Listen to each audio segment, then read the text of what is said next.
Thank you so much, Dan. Thank you so much for making the time for this. Great, AB. Thank you. This is great.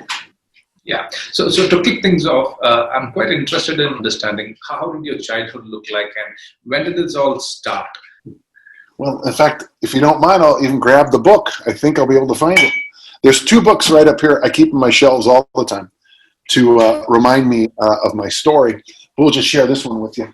So I'm the youngest of 6 kids, and I think that's important.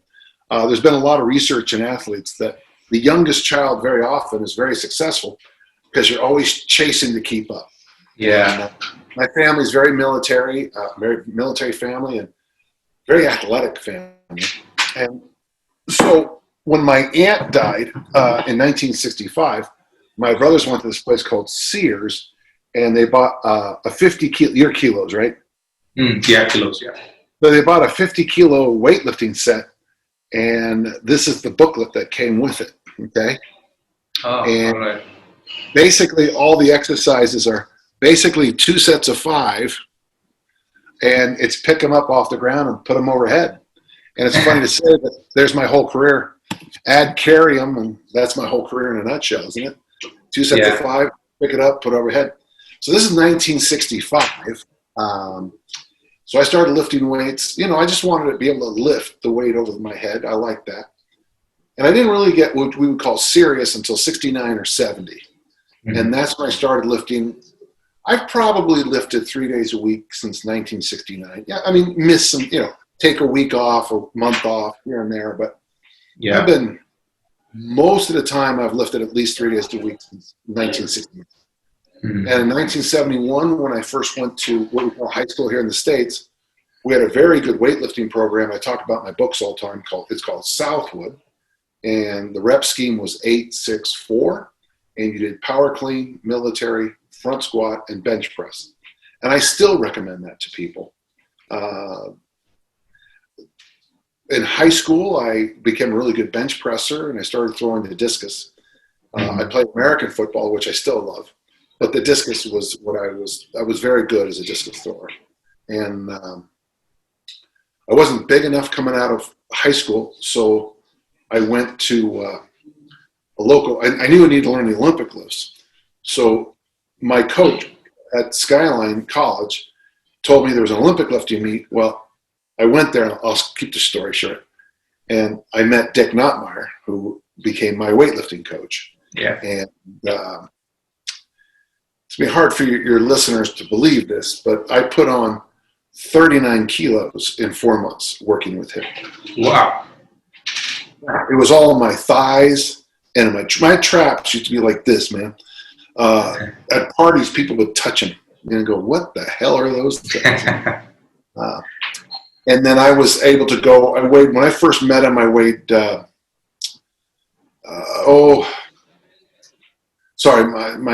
not very good at translating these lower numbers, but basically I was about 64 kilos. Check that. 72, 73 kilos. Within a few weeks, he had me up to 91, 92, ultimately got me up to 105 kilos. And I was big enough to be a Division I discus thrower. And then I went off to Utah State University. And here's where the story turns. So Coach Mon said that my senior year he said it was the best track season in the history of Utah State athletics, track and field athletics, which at the time was high praise. And I sure appreciate it. But he called me in the office one day, and just before I graduated, and said, he asked me if I'd come back in the fall and help the athletes in the weight room. Because he's getting really worried. They were starting to train like bodybuilders instead of track and field athletes. Because bodybuilding that's when bodybuilding first became popular.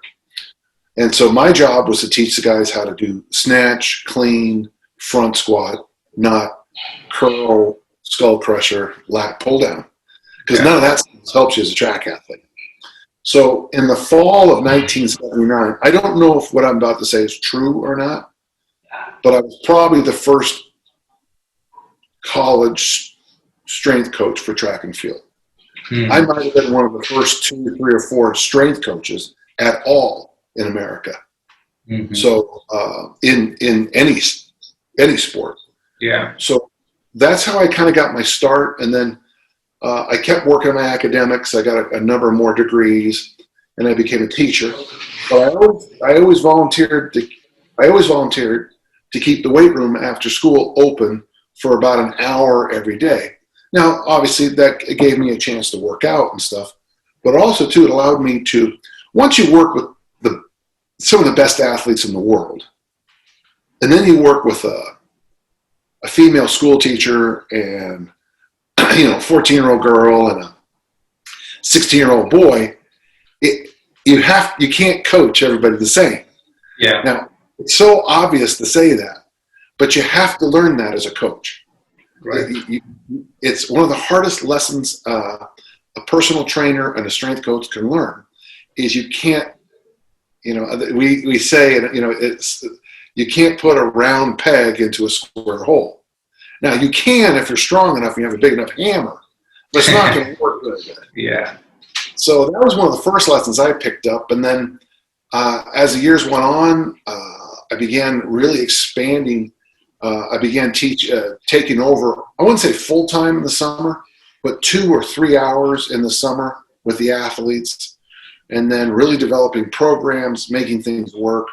And then I started helping others, and it just kept kind of expanding. And then I've been the strength coach and the track and field coach and the American football coach since 1979. This year's been a little weird, but yeah, most of the time I spent a lot of time in the weight room. This year I spent a lot of time with the telephone consulting. So I've been consulting for about the last decade now. And I like consulting because I get paid for just talking about weightlifting, and that's kind of nice. Right. But it is different than watching someone develop over 5, 6, 7 years. Absolutely. Yeah. So in the context of weightlifting or powerlifting, what sort of influences did the parallel systems like the Soviets or in any other system that was in existence back in 70s or 80s have on the US weightlifting system? Well, let me just say this. That Soviet stuff was mostly nonsense. I'd be very careful about using that research, using those records. Now, I'm not a jerk, but I've had several. I have a very good friend who's the world record holder in a track and field event who's a Soviet.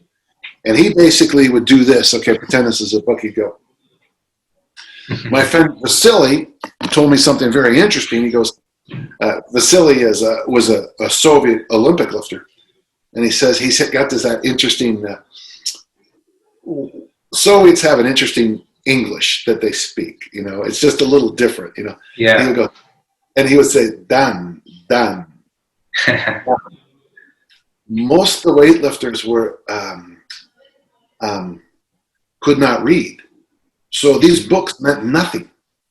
And he said that when I would show him stuff, and he'd go like this. No, none of us had that. All these fancy.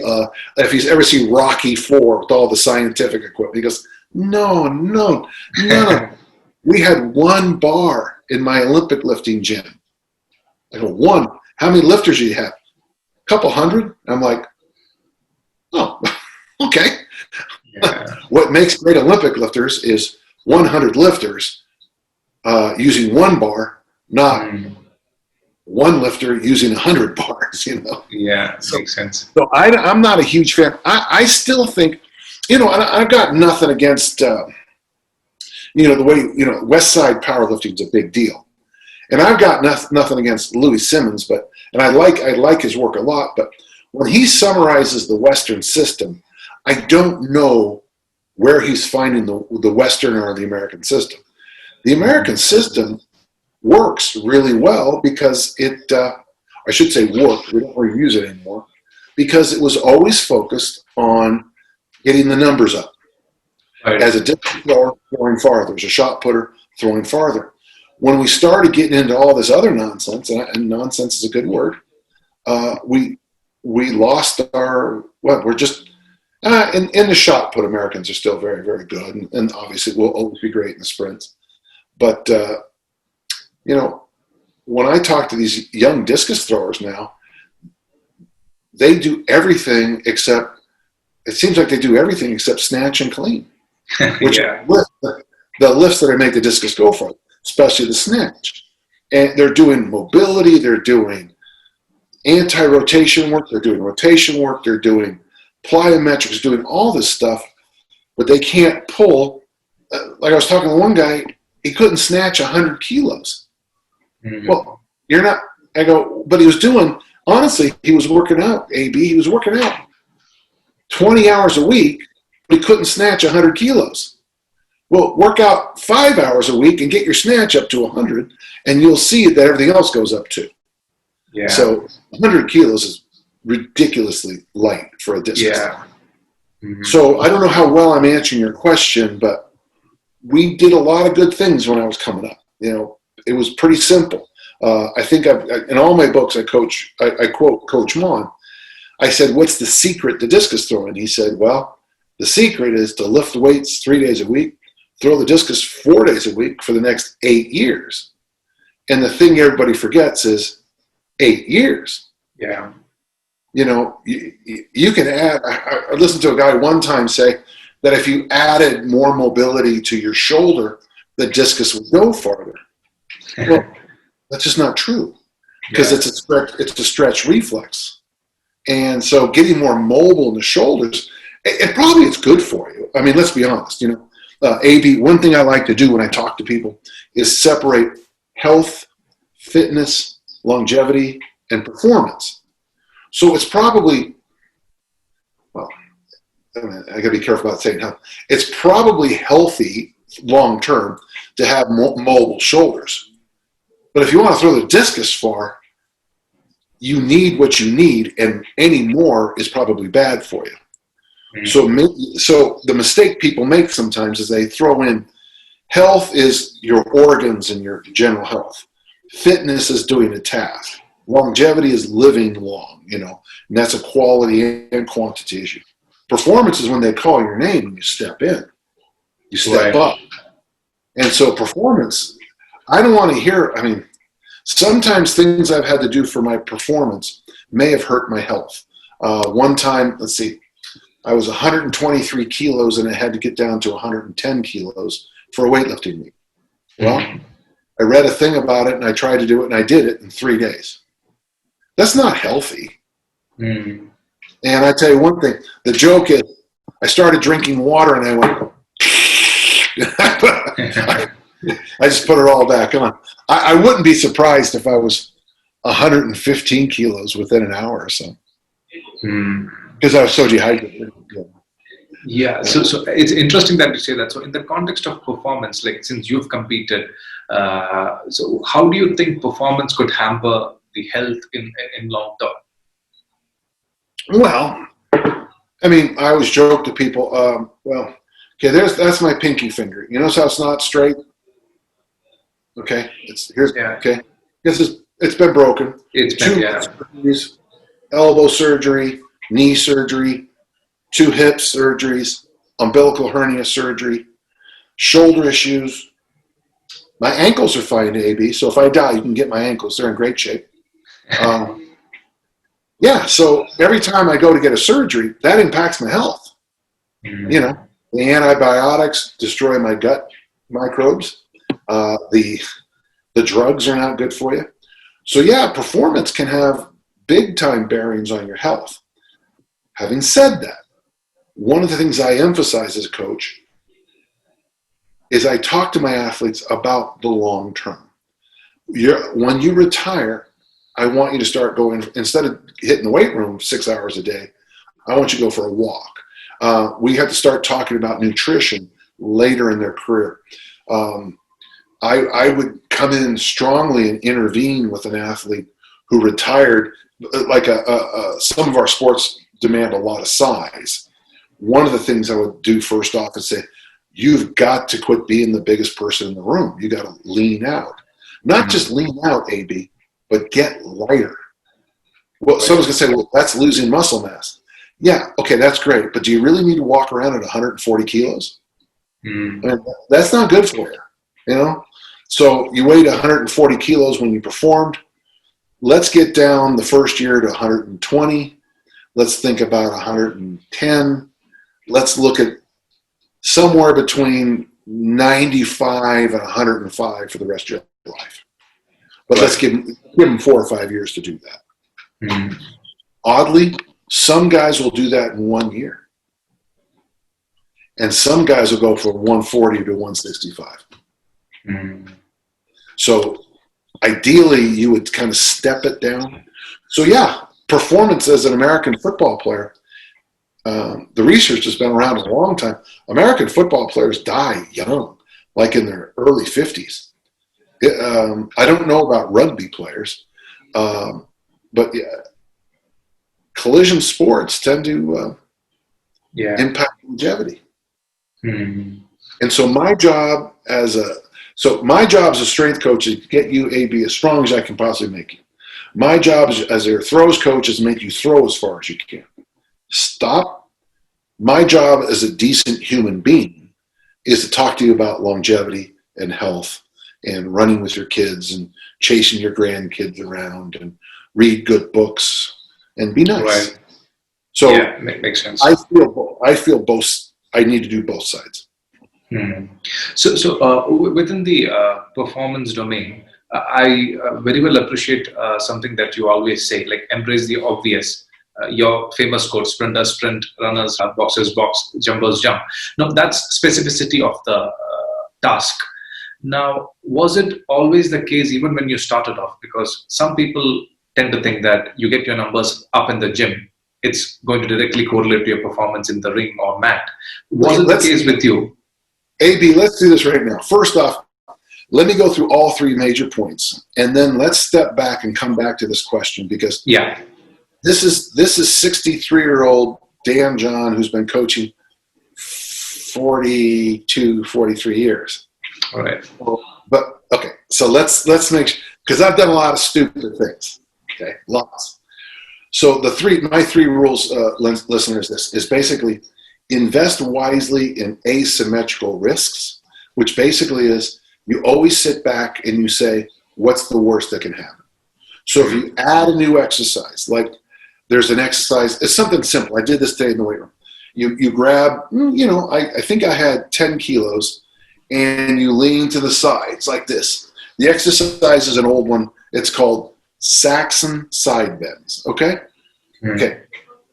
Before I started doing my set, I said to myself, what's the worst could happen? And I said I could mess up my back for months. So I was supposed to do 3 sets of 8, and I cut the reps way down and I dropped the set off because I erred in the direction of safety versus my obliques and the muscles that thing builds. Yeah. Because what worst that can happen is I get hurt. When the movie 300 came out, a lot of the boys started playing with javelins. And does that translate javelin? Yeah. Well, what's the worst that can happen when 14-year-old boys are playing with javelins? A lot. A lot, yeah. So if you have a swimming pool and you have your athletes go play in the pool, what's the worst that can happen? A lot. So what you need to do, I guess, is make sure you think about what's the box jumps, burpees, dips. Take a moment to think what could happen. If you throw somebody up a dip rack who's never done a dip, they drop down and go too deep. I'm not saying they're going to get hurt.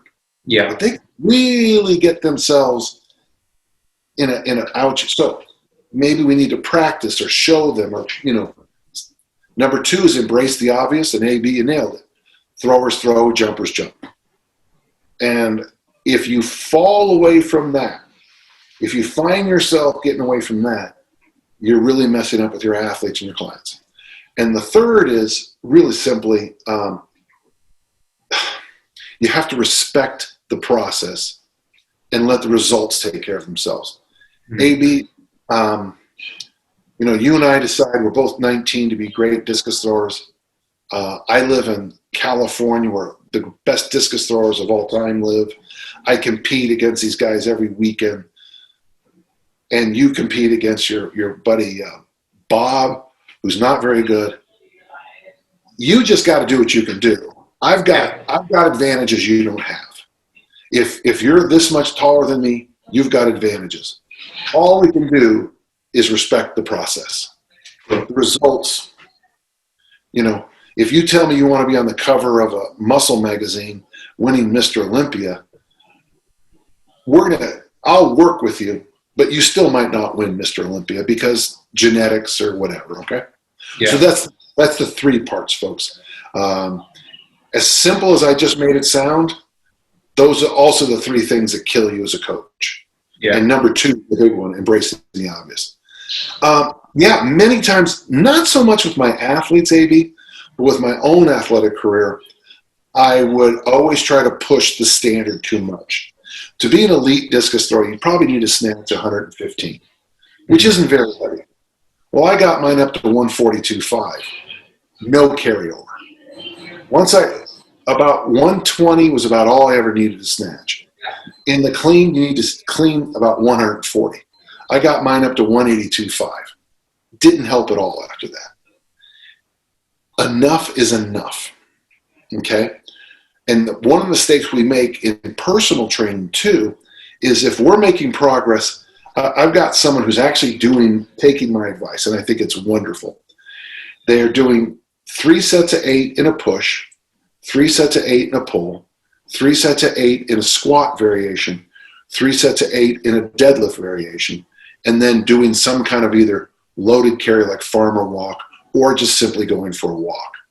They're having the best progress of their life. I said 3 sets of 8 in the push. If they don't feel like doing this push, they do this push. They don't like that push. Doesn't matter.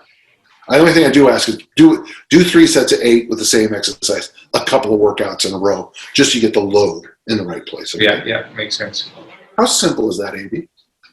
Absolutely simple.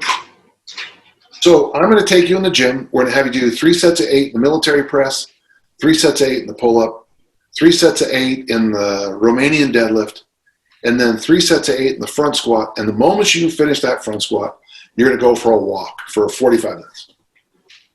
The body fat will pour off of you. You'll look good. You'll feel good. Your joints are good. Absolutely. What's the mistake, what I just told you? Well, can't I do both military and bench press? Can I do rows? Can I do more? And what happens is more is rarely better. More is simply more. And that's the toughest lesson. So you snatched 115, which means you should be world class as a discus thrower. But you heard another guy snatches 135, so you stop throwing the discus as much. You start snatching more. Your shoulders start to hurt a little bit, but that's okay. It impacts you, so it hurts when you throw the discus. So you stop doing. So you get your snatch up to 135, but you're not throwing the discus. Yeah, that makes sense. Yeah. And it's if there is a curse that we all seem to live under in my world, it's this problem right here. Is more. I would also like to know what your take would be on the long-term athletic development philosophy, where you have to expose a kid to wide array of sports they should develop. Yeah, so. Now, we know this. Early specialization is poison. It only works in 3 fields: classical music, chess, and golf. Because all 3 of those have immediate and obvious feedback. I don't know much about music, but I know when you didn't get it right. I can hear it.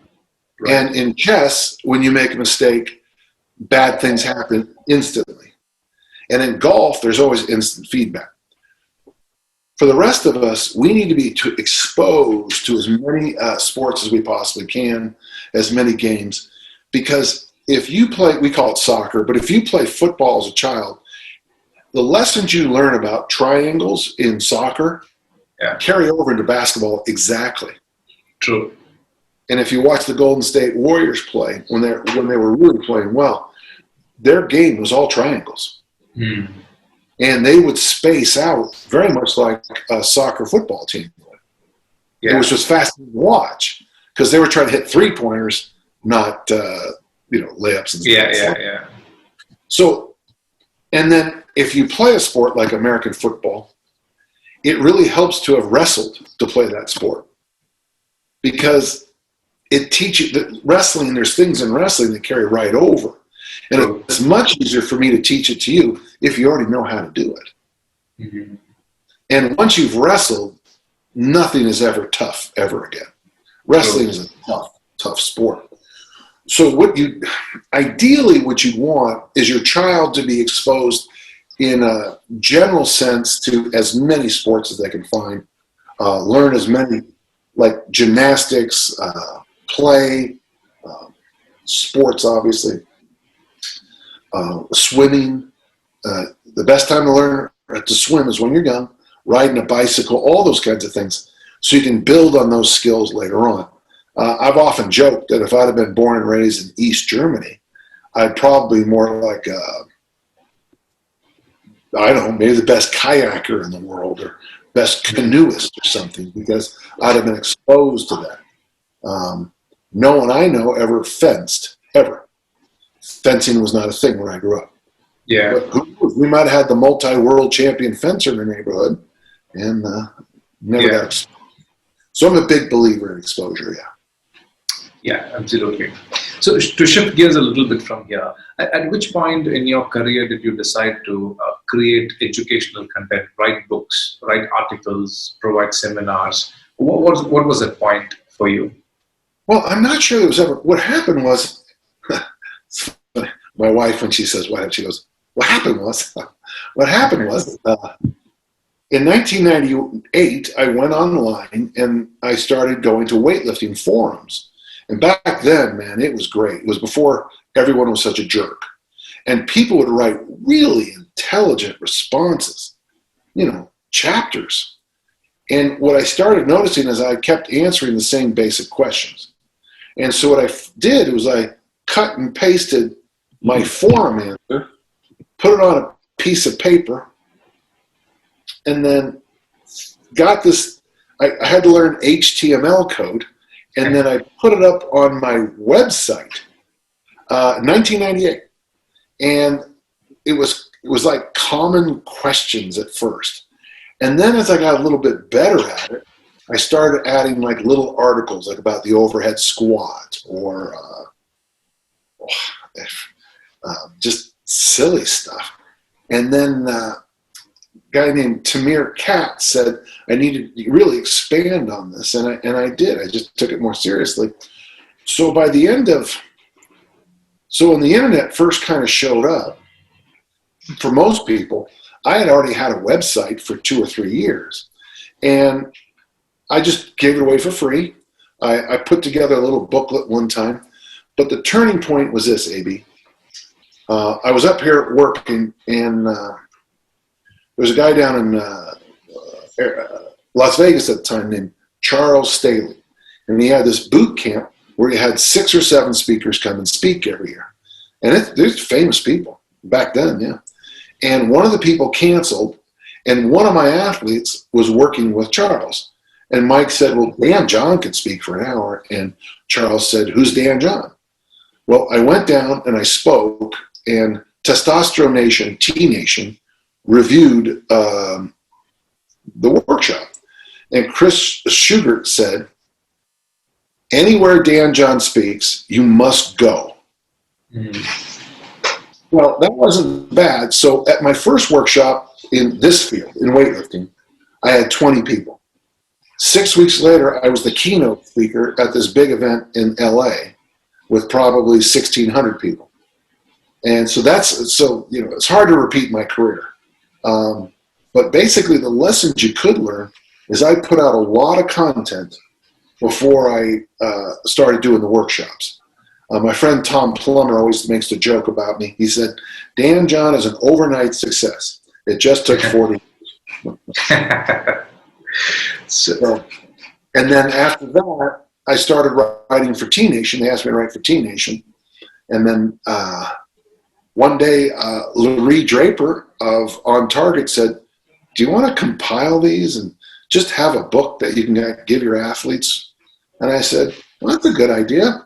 And so we called it Never Let Go, and it became the San Francisco Examiner called it the best weightlifting book of all time, and basically put both my daughters to college. So yeah.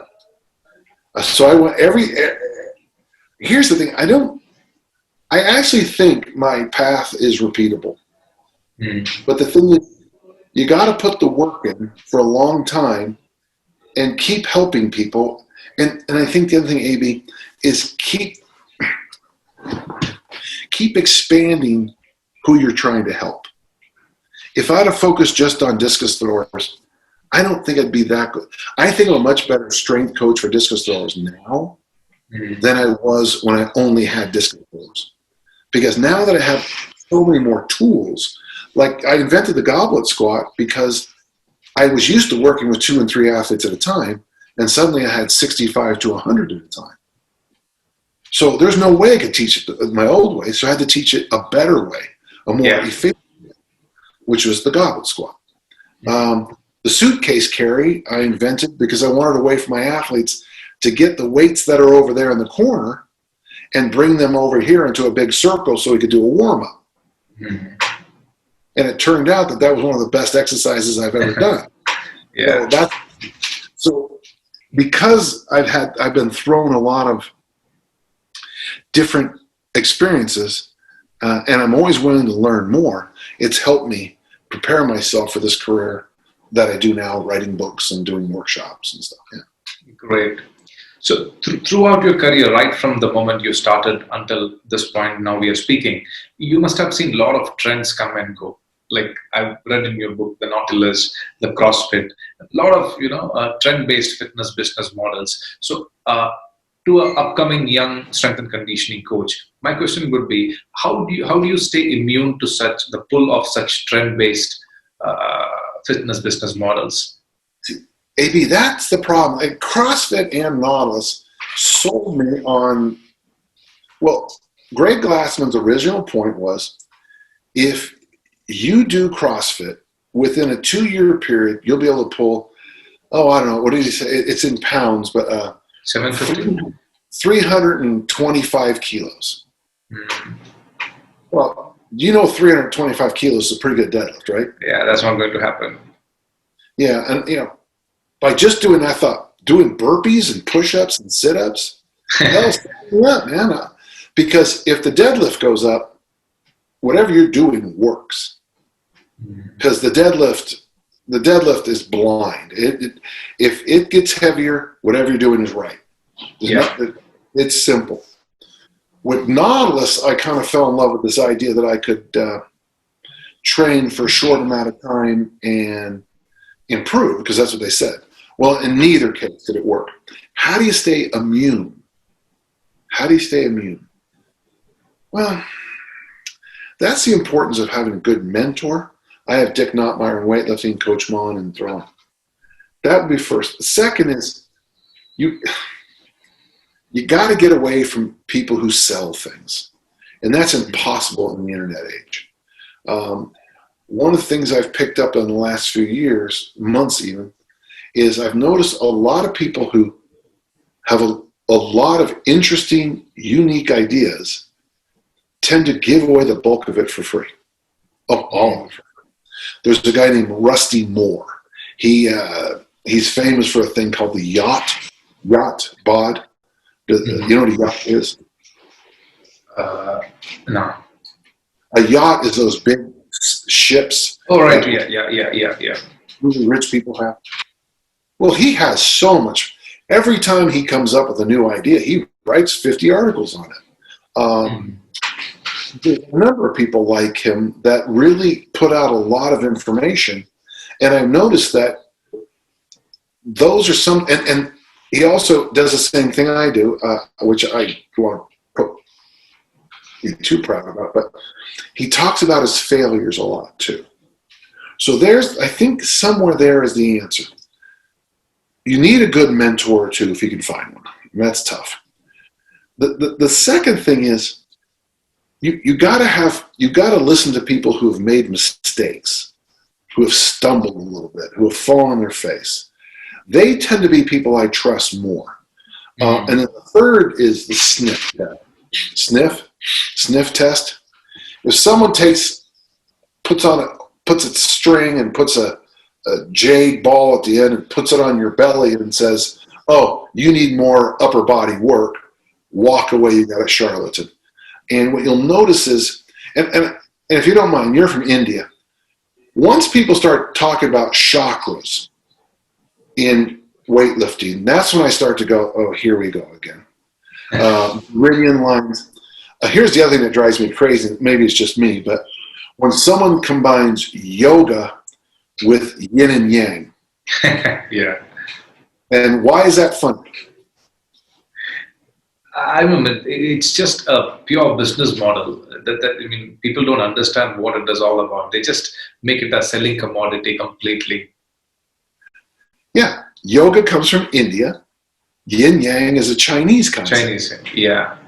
What they're trying to do is just go, it's like when I talk to somebody who's taking, I'm doing, you're an American football coach using the Soviet Olympic lifting model.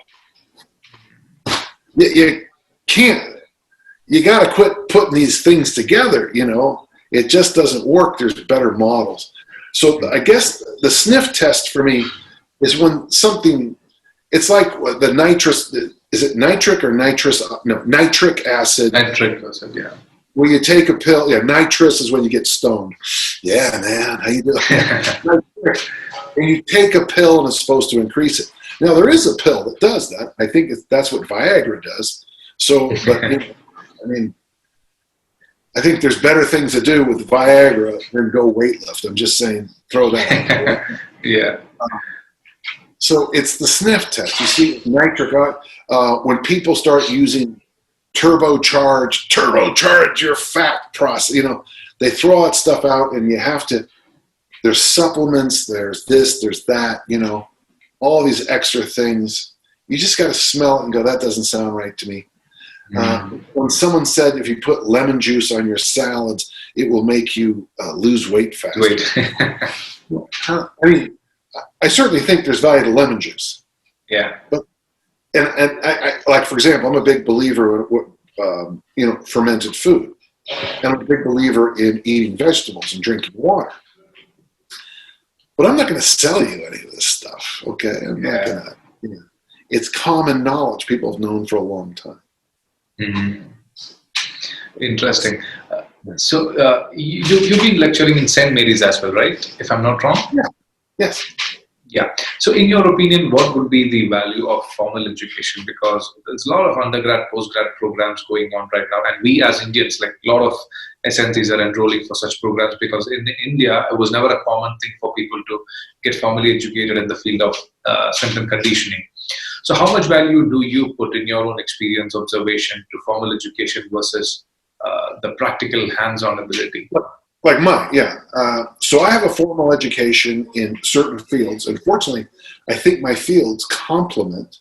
If you're going to study anything, I would be economics. Economics is the best thing to study for coaching because it's always cost to benefit.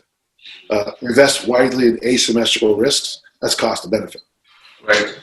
Now, the value of the formal stuff is this, is that we're to a point now, if you were lucky as a 14-year-old and you could get to a good gym with a good coach who had good nutritional advice and you had a cohort, a team of smart people, you probably would learn a lot on flights and weightlifting meets and whatever.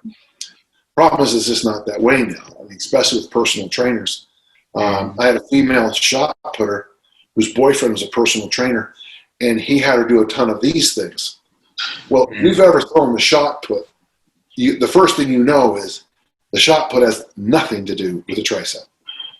In fact, if you throw a shot like this, you'll have one throw in your career be over because your elbow will break. Yeah. So I think now we have to be a little bit more formal, maybe, because the rules have changed with the number of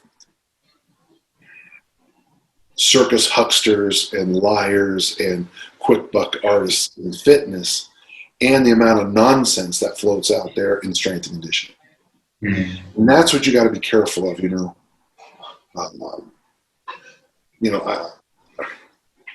You can't take everything Louis Simmons says and turn that into a program for a distance runner. Makes sense.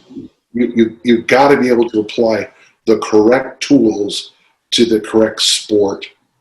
And truth is, for the bulk of the sports we coach, 3 sets of 8 and the push, the pull, the hinge, and the squat is going to be far superior than most of the nonsense you see for most sports. If I was working with, do you have a cricket tradition down where you live? Yeah, absolutely. Okay, so cricket is a huge sport, and I know nothing about cricket. I know. I mean, I've watched a lot of it. I appreciate the game, but you don't need a sport-specific cricket program. Mm-hmm. Push, pull, hinge, squat, do a farmer walk. There's your perfect program. You don't need sport specificity for cricket. You don't need it for probably soccer, though there would be, in both sports, you want to work on some imbalance issues. Too much here, too much, whatever. Right. So generally, the best thing you get out of formal education is you learn to ratchet things down, ease things up a little bit. Makes sense. So one other question that came from one of my colleagues is there's a common question that floats around a lot. What would be your training philosophy and how has it changed over a period of time?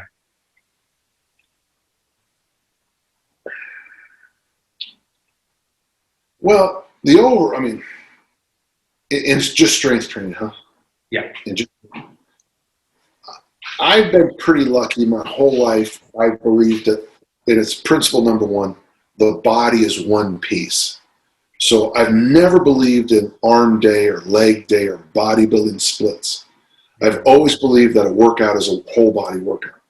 Even if you don't work the whole body, it's still a whole body impact. I've always believed, and I got this from an article I read in 1974, that the best thing you can do is mix the Olympic lifts with the power lifts. That's going to be the best training you can do. Now, I've evolved since then. I mean, I think there's like pull-ups, and there's some kettlebell things that are pretty good, and there's some other things. But the body is one piece. That vision of things, that you got to look at recovery holistically, that you have to, I tell you one thing, a workout with snatch, clean and jerk, and front squat, that will tire you out, man. You'll be done. And someone will say, well, that's leg day. And you'll look at them like, just shut up, get away from me. So the body is one piece.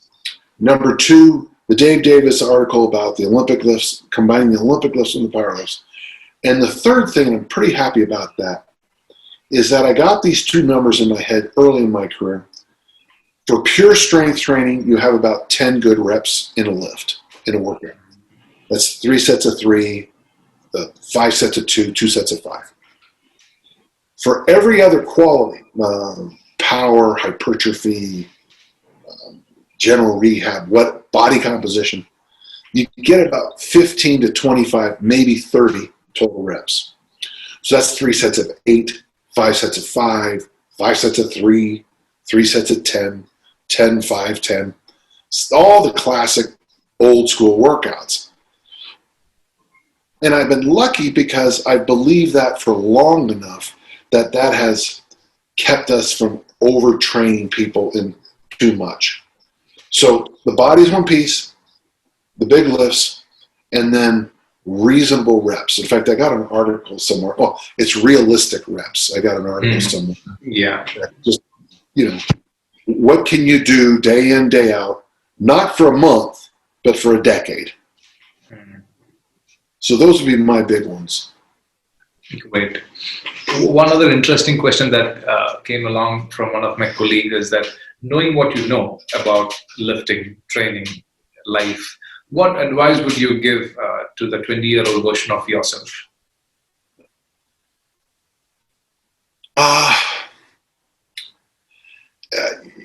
You got to have some skin in the game. I would suggest not only learning the Olympic lifts, but stepping on a platform in a meet. You need to know the basics. You need to know the basics of a lot of things. Recovery, you need to know about the importance of sleep and talking about the importance of sleep and napping and meditation. Meditation is very underrated. You got to know how to do the Olympic lifts, I think. You should know the basics of how to do kettlebells well. You should know the basic calisthenics, bodybuilding moves, that kind of stuff.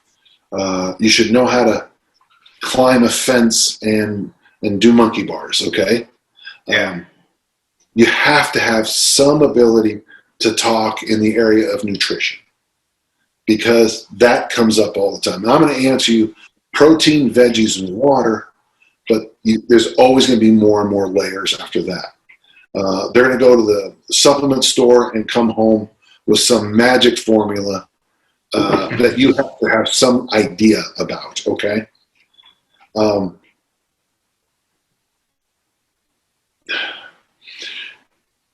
It's oddly important, too, that there's two sides of this. You need to know some things, like classic movies, classic great books. You need some knowledge in those because you are going to have clients, your students maybe, who are reading those books, and you want to be able to talk about. I tell you, AB, when you talk to an athlete about a book they're reading, the relationship changes forever. And when you ask somebody, what's your favorite movie of all time? And they say Star Wars. It's not bad to have seen Star Wars. Yeah. Having said that, there's another side. At some level, you have to say sort of current with modern things. I'm 63. I'm not a huge fan of modern music. Sorry, I'm not. But I try my best to say current in certain areas. So when someone says, Coach, have you heard of, at some level you can say, oh yeah, okay, I know what you're talking about. And I'll give you a great hint, AB. Tell me the name of a musical group that you know I've never heard of. Go. And say, Coach, did you like, and say the musical group's name. Go ahead. That's a tough question. The musical group, go ahead. Coldplay? Yeah, I liked Coldplay a lot when they first came out, but once they sold out, man, I just stopped listening to them. That's my answer every time an athlete asks me a question about a group. Or here's another one I'll do, is if the athlete says, Coach, what do you think of Led Zeppelin? I'll say, Led Zeppelin, who's their lead singer? They go, it's Robert Plant. Oh, he's still in the band. Okay. I went to high school with him. We played football together. Really? I'm pretty convinced that about a couple hundred of my athletes think I went to high school with members of The Who, Led Zeppelin, Coldplay, Britney Spears. I mean, go ahead. Yeah, high school with him. So that's how I started. Of course, the other athletes know I'm lying. So But that'd be my general advice. And it's weird, that last part about knowing great books and knowing current things, it'll be weird, but it'll come up. But you want to be able to talk to your athletes at some other level besides 5 sets of 2. If they're having trouble in the home, it's nice to be able to know that. If they're struggling in an area of their life, you got to be able to talk to them about that. You got to be able to, that's part of our job. Absolutely, absolutely. Well, thank you so much, Dan, for making the time for this. So this whole initiative of hosting this chat was to just bring the entire SNC community, the Indian SNC community, and expose them to the legends like you, and some people who are in India, who were just, in their own bubble, just like to just create a better network among people. Well, thank you so much. One question to you. Why did you say yes to this? Because one of my colleagues also asked me this. Why did you say yes to this chat? My family has a mission statement, and it's make a difference. And so my wife and I, whenever we get a yes or no decision, the only question I go through my head is, will it make a difference? And what you told me is that this would make a difference, right? Absolutely. You just said, in your help with people in the bubble, help with people in India. So if I can help anybody, I say yes. Yes, I do. Can I ask one favor? Can you make sure you send me the link so I can post it? Absolutely. Thank you so much, Dan. It's been an amazing chat, and I look forward to meeting you sometime in the future once all these travel restrictions are lifted from India. No kidding. I know. Hey, thanks so much, AB. It was a joy. Thank you so much, Dan.